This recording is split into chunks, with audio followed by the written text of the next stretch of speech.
Hey, my name is Marc Roumi. I'm from Lebanon.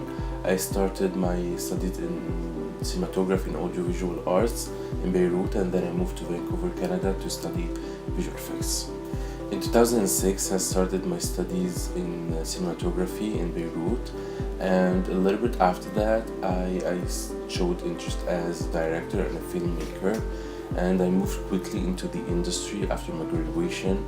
And I started my first job was in TV, and I started in reality TV shows, and then I moved my way around documentaries, music videos, short films, and then when I moved to Canada, I actually started working in movies. Since I was a little boy, I was always fascinated by the story, the steadfast tin soldier, and it's a halfway between classic novel and a fable. It's the Romeo of Juliet and of the toys. The reason behind that, I was widely influenced by the Russian culture and folklore, and I wanted to show that in my movie. Back in time when I was preparing my movie, I did a whole study about the Russian culture, the Russian language, and how they work, how they film, and I did my movie because I wanted to show this widely culture and this story through the eyes of a little girl. When I first got the idea, it took me about 2 months to write it and to study the environment and the culture and the characters in my movie. And then I traveled to Belarus, Minsk, and it took me 10 days to shoot between the intro and the dance and the credits. And I had 1 day of shooting in Beirut of the dance scenes. And after that, it took me 4 months for the whole post-production between editing and visual effects. So it took me about 6 to 8 months for the whole process of the movie. Doing a Russian movie is not easy. I had to learn Russian for about 2 intensive months because the crew there, and I have to deal with small kids, and I was in a country totally strange to me, so I had to learn the culture and integrate into the society, to have to deal with new people, new crew.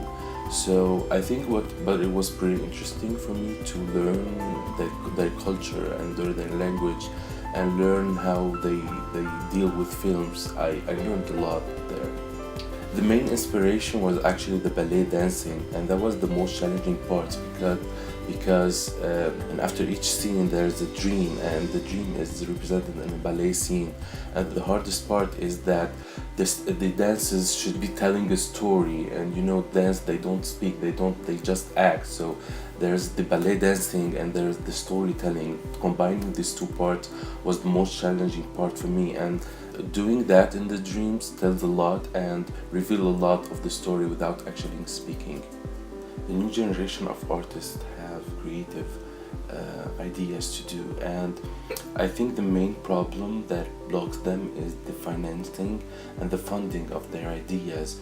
And because they are so fresh and so new, and they have a lot of things in mind, and it kind of make it hard for them to express them to the right people and to believe them, to make it happen and to come to reality.